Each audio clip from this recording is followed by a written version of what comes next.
संदर्भात सीपी आल्यानंतर बोलणार आहे. मी सीपी आणि एसपी नवीन आले, पुन्हा सीपी आणि पुन्हा एसपी, त्यांना हेच सांगितलेलं आहे. चार्ज घेत असताना त्यांनी मला फोन केला होता कटसी म्हणून, आणि मला एसपी भेटायला पण त्या दिवशी आलेले होते. सीपी पण भेटायला येणार होते, पण तिकडं रात्री उशिरा ते गेले, का पहाटे गेले. मी रात्री उशिरा आलो.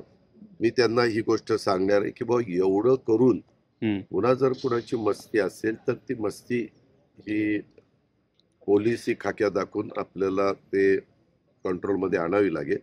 कायदा सुव्यवस्था पूर्णपणे भीती ही लोकांच्या मनात गेली पाहिजे. अशा प्रकारचं निश्चितपणे नियोजन हे डिपार्टमेंटकडे केलं. ही घटना मुळशीला घडली, ते गुंड प्रवृत्तीचे होते, गुंडांनी गुंडांचा काटा काढला, हे तर खरं आहे ना?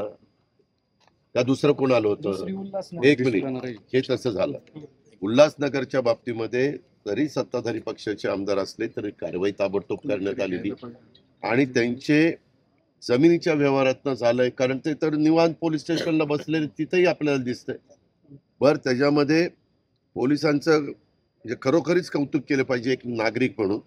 कारण आज गोळ्याचा आवाज आल्यानंतर एकाच्या हातात रिव्हॉल्वर असताना देखील दुसऱ्याकडे पण रिव्हॉल्वर होती, त्याने काढण्याचा प्रयत्न केला, पण तो त्या झटापटीत त्याला काढता आलं नाही. नाहीतर आणखीन काही वेगळं घडलं असतं का सांगता येत नाही. पोलीस आले, पोलिसांनी तिथं दोन पोलीस आतमध्ये आले आणि त्यांनी ते कंट्रोल केलं, म्हणजे थांबवलं, त्यांना पकडलं, आणि त्याच्यातून जो जखमी होता त्याला ताबडतोब एअरपोर्टला हॉस्पिटलला नेलं. आता तो आउट ऑफ डेंजर आहे. त्याची माहिती पण आम्ही रोजच्या रोज घेतोय. आता पूर्णपणे तो त्याच्यातनं निघालेला आहे, बाहेर निघालेला आहे.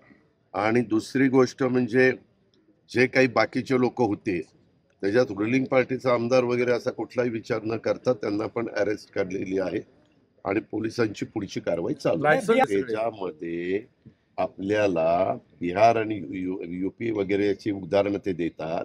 त्याच्यामध्ये विरोधक तसा आरोप करणार. या तिन्ही वेगवेगळ्या घटना जर बघितल्या तर त्याच्या संदर्भात ह्या जमिनीच्या वादातून, म्हणजे एक जमिनीच्या वादातून झालेली दिसते गायकवाडांची, दुसरी आहे ती कशात नाही ते आता निष्पन्न होईल, तिसरी जी झालेली आहे ती त्यांचे पूर्वीचेच जे काही त्यांचे गँगवॉरच्या संदर्भातले एकमेकाच्या बद्दल शत्रुत्व होतं त्याच्यातनं झालेली.